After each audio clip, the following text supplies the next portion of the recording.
Annuity Director and Product Specialist here on staff. And today we are going to be taking a closer look at annuity suitability. Before we get started, I want to mention that over on the right-hand side of the screen, there is an ability to type questions. So as we're moving through this, if you think of anything that you would like an answer on today, feel free to type your question in there, and at the end we will go through and try to answer everything that we can. Also, as you're aware, North American Senior Benefits is a division of the Milner Group, and as such, you do have access to all lines of insurance that are provided through the Milner Group. With that is life insurance, long-term care, disability, health, med sups, and annuities. So please be sure when you are running across any type of scenario, just know that we are here to help and can assist in any way imaginable. So annuity business today does come with its own challenges, and most agents understand that suitability and annuity sales go together, but the suitability process is still pretty confusing at times.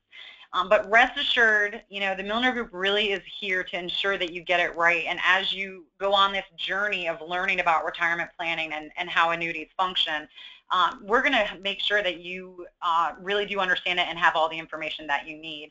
In fact, we do have dedicated case managers in-house who will always scrub your applications for correctness to make sure it is in good order. And if there are any red flags, they're going to reach out and talk you through that. So jumping right in, we'll go ahead and take a look at, if my screen will work, we're going to take a look right at the agenda. So today we're going to discuss the areas of suitability, liquid versus non-liquid assets, some red flags, and then finally annuity and life insurance replacements. So what is annuity suitability? Well, in 2010, the National Association of Insurance Commissioners passed the annuity suitability model, which has been adopted by most states, and really it covers 11 very specific topics. And it's really meant to establish a framework to hold insurance companies and agents responsible to ensure that your recommendations are suitable for your client. The majority of, or really all of these suitability points and topics can be uncovered through your discovery process. And that discovery process is typically that first opening conversation that you're having, where we've built out that fact finder for you to move through and really ask those questions. And they really do hit all 11 topics, which we'll jump into in a second. And to tie it up in a nice little bow, it really is just drilling down and making sure that we have reasonable grounds to believe that the annuity being recommended truly is suitable based on their financial background and their goals. Now, each carrier will apply their own suitability rules. However, they all look at the 11 points of suitability. Where they really differ, I think, is really more in the thresholds of what amounts they will or will not allow. And there are some rules of thumb that we will touch on as we get moving. Now, the goal being, again, is to review the client's financial information and objectives. You want to drill down, ask follow-up questions and clarifying questions to make sure that you understand what they're really looking for and what they really have access to. And as always, you will need to complete product-specific training and any CEs that are required by your state. We do have a full licensing team here that makes sure that you are in good order, again, prior to submitting your business. And then finally, financial suitability forms. These need to be completed and are included in every single application kit. I actually have a few advisors who just carry a suitability form in addition to the fact finder, so that when they do uncover, potential assets or, maybe an annuity replacement, they just move through that as well to make sure that they're obtaining all of the right information. So we do encourage that. And then the last point being submitting a cover letter. These are just all things that you really should keep in mind. Submitting a cover letter can help you really make the process go much faster if we can paint a clear picture of why this is a suitable sale for your client. So you can find your suitability training on webce.com or reged.com. And like I said, it is adopted in most states. Georgia, which is where we are located, is adopting this as of March 2016. So that will be, needed in our state. So let's go ahead and look at the 11 points of suitability. So the first two being age and income. This is pretty standard. You've already established a relationship with your clients. You should have their demographic information.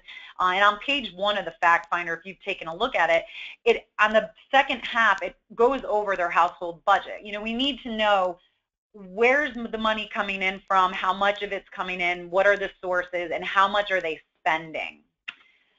Then we need to understand, really their financial experience as a whole. Do they hold other accounts? Are they well-versed at saving or investing money? Do they have any other financial products, pensions, retirement accounts, savings accounts, checking accounts? And what are those amounts? Again, the fact finder will help you to record this information. In addition to, what access to money do they have? Where's the money coming from? Are they currently borrowing money from any of these accounts? If they have an IRA or a pension or, stock funds, mutual funds, are they drawing money from them currently, and how are they receiving that income? Is it interest-only withdrawals, or maybe they turned on an income rider because they have an annuity somewhere? Or maybe they've reached age 70 and a half and they've begun to take their required minimum distribution. That is known as an RMD. And if they are receiving income, majority of the time we need to provide a solution that will continue to allow them to receive income. So we want to just be sure to ask, are you receiving income, and how are you receiving income from that? And then the intended use of the annuity. Again, what is their goal for the money? What are their short-term goals? What are their long-term goals? Do they have any future expenses planned? Do they have a child that's graduating college who may be getting married soon? Are they planning to purchase a new home? Are they downsizing? Are they going to move out of state? Again, there's questions specifically on the fact finder that are very conversational that just help elicit this information. And really what it, what it does is it helps us to understand, again, how much of what they have is suitable for an annuity. If they have a wedding coming up, well, we need to make sure that we leave money on the side for them to pay for that wedding. As you know, if you came to the Annuity 101, annuities effectively lock up your client's money because they impose a surrender charge.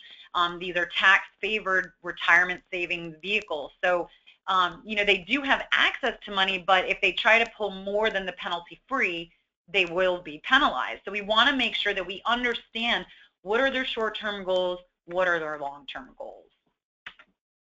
And that goes hand in hand with their financial time horizon. When do they anticipate needing access to the money? If their goal is income, when do they need income? That helps us understand the length of the contract we should be putting them in, or the type of contract we should be putting them in. So one thing that I always encourage is if your client says to you, I really need income, or if they say, I just want to grow it and I just want to know that it's safe, or they say, I really want wealth transfer. I want to leave this to my kids or to some beneficiaries, to my favorite charity. The follow-up question to all of those objectives is, when do you anticipate needing access to these funds? And that's going to do two things. It's going to help them really think and understand, if they say, oh, I want to leave it to my beneficiary, but I need access to it in 10 years, well, they don't really want to leave it to their beneficiary because they're actually planning on still needing that money.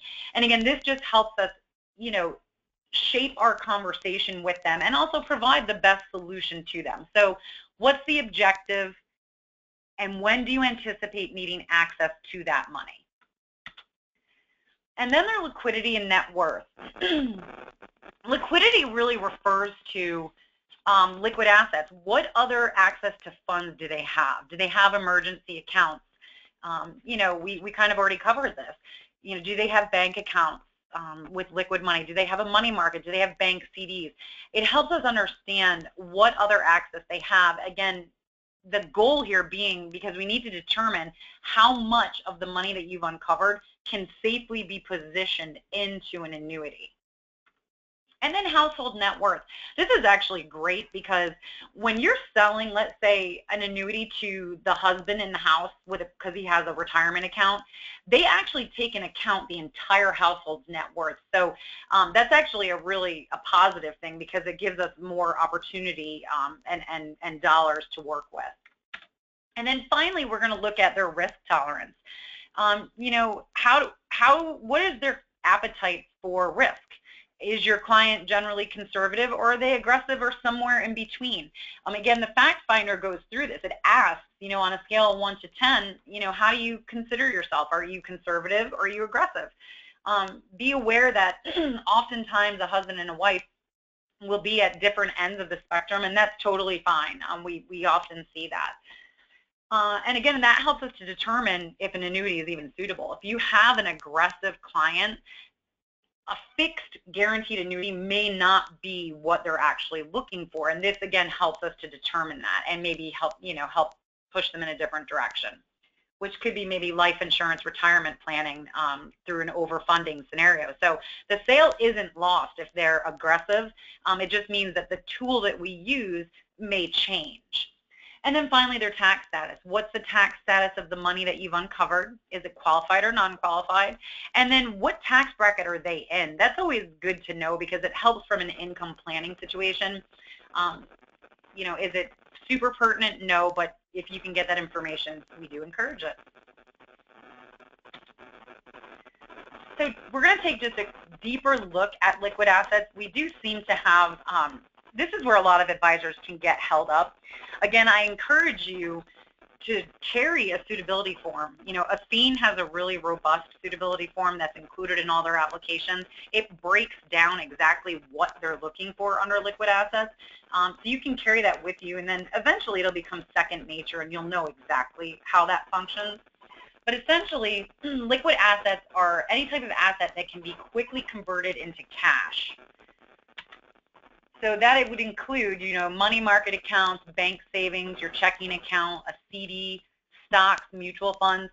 The stocks and mutual funds can really be sold at a break-even point. They could make money on it. They might lose money on it, but either way, they convert it quickly to cash. Same thing with a bank or checking account or a CD. They can go to the bank and pull their money out. So that's liquid assets, money that they actually have access to.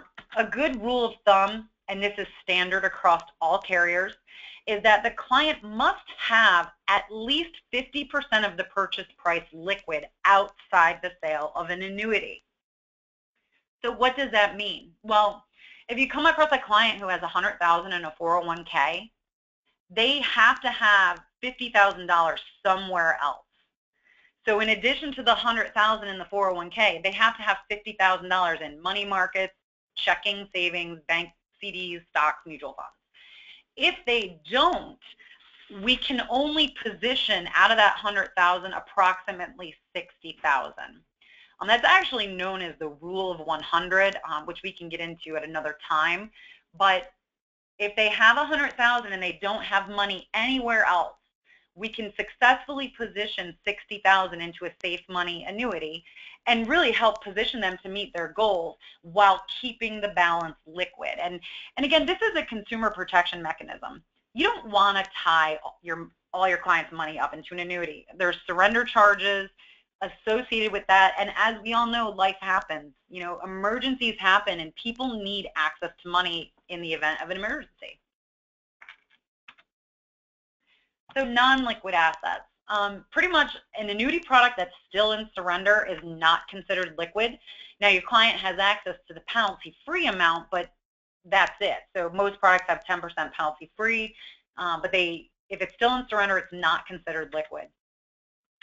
Pensions and 401ks, IRAs, if your client is under the age of 59 and a half, it is not considered a liquid account.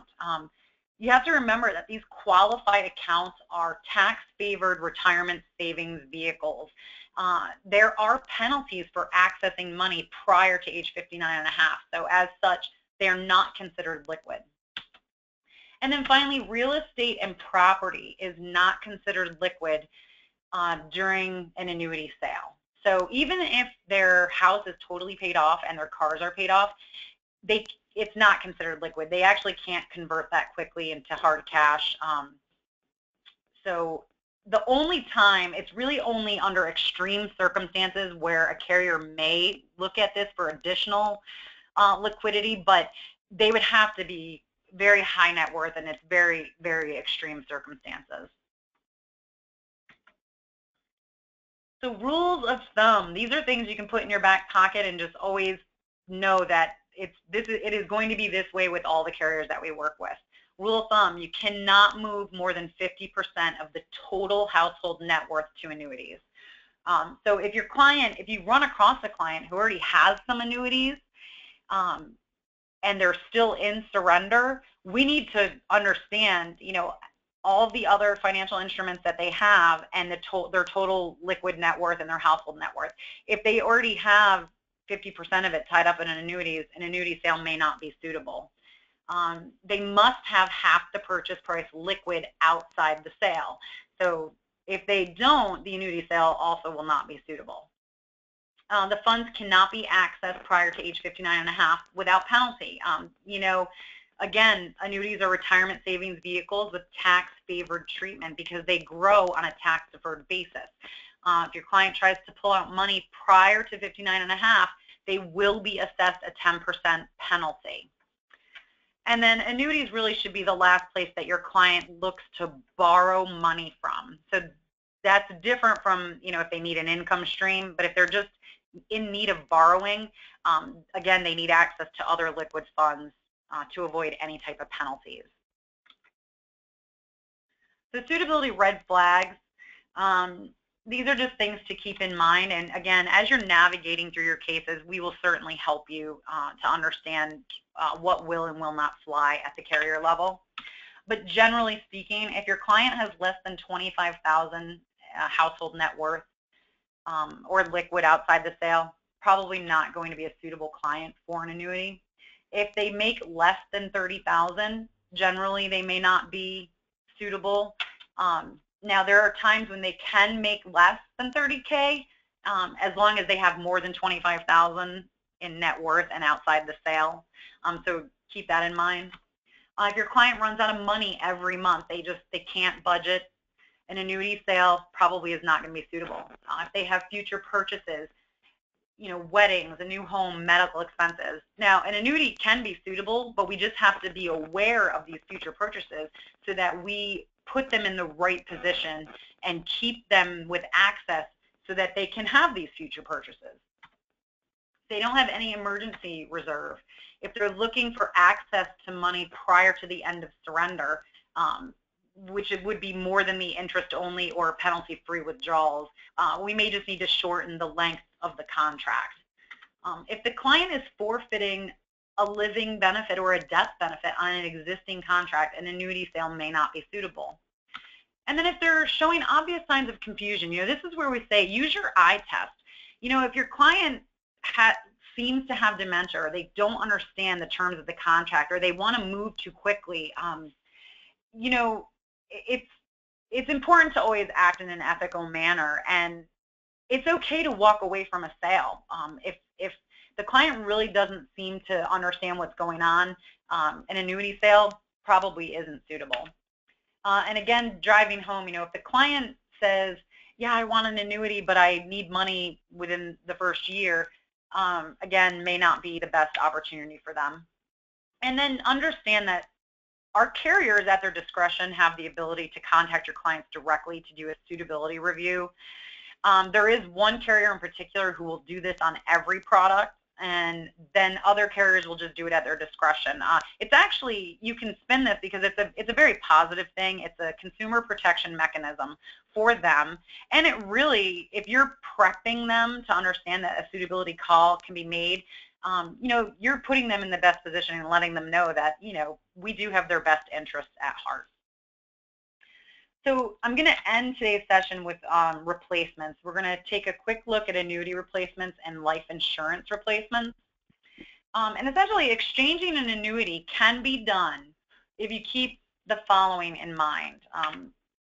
In general, transfers must be like to like. So if you're replacing a variable annuity at another carrier, however it's set up the owner and the annuitant must be the same as the owner and annuitant at the new carrier that you're recommending, because transfers must be like to like. If they're not, you will most likely have to make changes where the annuity that's being replaced is currently held. But then understanding, does the existing policy have features or benefits that are not available with the new policy? In addition to financial suitability forms, each carrier application requires a product comparison form. So if you are replacing an annuity, you actually have to show all the current features of the annuity that you're replacing against all the features of the annuity you're recommending. This information is typically obtained through your client's policy. Oftentimes you're going to find that they don't know where their policy is, so you'll be making a call to the annuity carrier to get this information. And I just encourage you to do it at the point of sale, at the time of application. You're going to have all of the different questions that are needed, and you can just move through it. It also will ensure that you don't miss anything and have to go back to the client a second time. And again, we're trying to paint the picture of, is the client better off moving the funds from where they're currently held?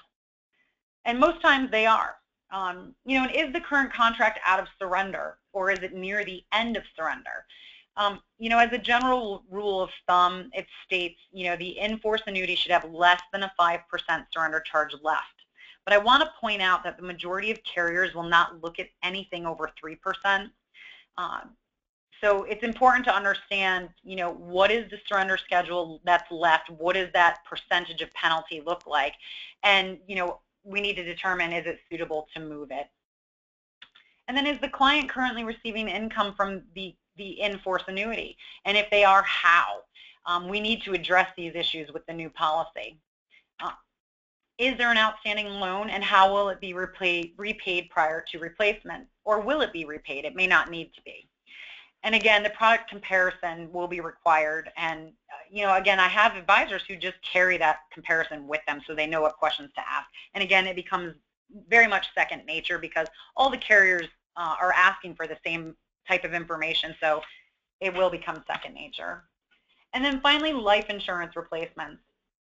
We get a lot of calls about cash value of a life insurance contract, and it can be exchanged for an annuity, but it really is on a case-by-case basis.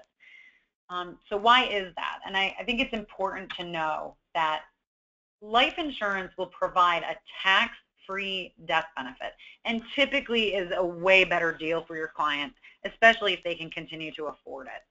When you move the cash value from a life insurance contract, you lose that leveraged death benefit and that tax-free death benefit. So for instance, if you have a $50,000 death benefit with a $13,000 cash value, if you move that $13,000 to an annuity, it's only worth $13,000, and it becomes a taxable event to the beneficiary because any of the interest that's earned is taxable. But even more than that, do they have other life insurance in force? This is a very important question. If you're looking at a life replacement, if they don't have other life insurance, it's probably not going to be a suitable sale. Annuity carriers are not interested in, remember, we're trying to put them in a better position, and really taking away a tax-free death benefit typically is not viewed as putting them in a better situation. But going down further, what's the objective for the money? If we can paint a clear picture as to why this is in their best interest, or it is a suitable sale, maybe they do have other insurance that's in force, and they just really want to preserve this money because the policy is eating itself up, we can paint that picture through a letter of explanation and just disclose that, yeah, they have other insurance, and really we're just trying to move this over, maybe leave it to some heirs.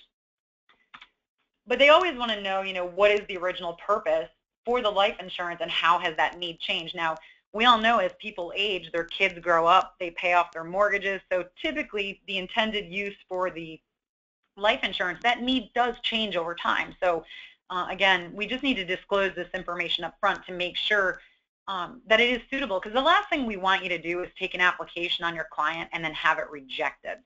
So the more information we can get up front, the better able we're to steer you and your client as to what options are truly available, and always make you look like a rock star, because that's what you want, right?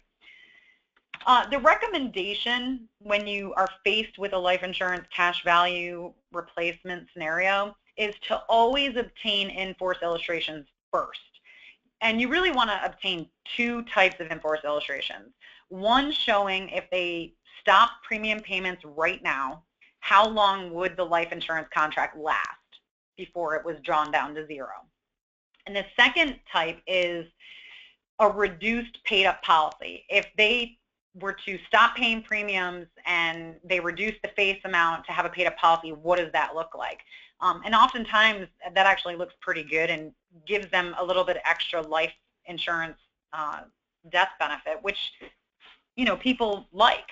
So, and again, you know, it's putting you in a position of showing that you have a lot of tools in your bag, you know, a lot of things in your arsenal that you can help to preserve their hard-earned money and position them as best as possible. And we always recommend a letter of explanation, you know, especially if they have limited assets and things of that nature. The letter of explanation really can help us shape the case. So remember, the fact finder is meant to help you obtain your client's financial experience and information. If you master that discovery process, make it as conversational as possible, it's really more than half the battle. I urge you to always ask your follow-up questions and clarify their answers. You know, that does a few things for you. It establishes trust and credibility, and it builds rapport. It lets them know that you're listening to them. So as always, today's recording will be hosted on the YouTube channel for the Milner Group, so you can subscribe to that and visit it. You can listen to this replay. We do thank you for your time, and if there are any questions, Dwayne,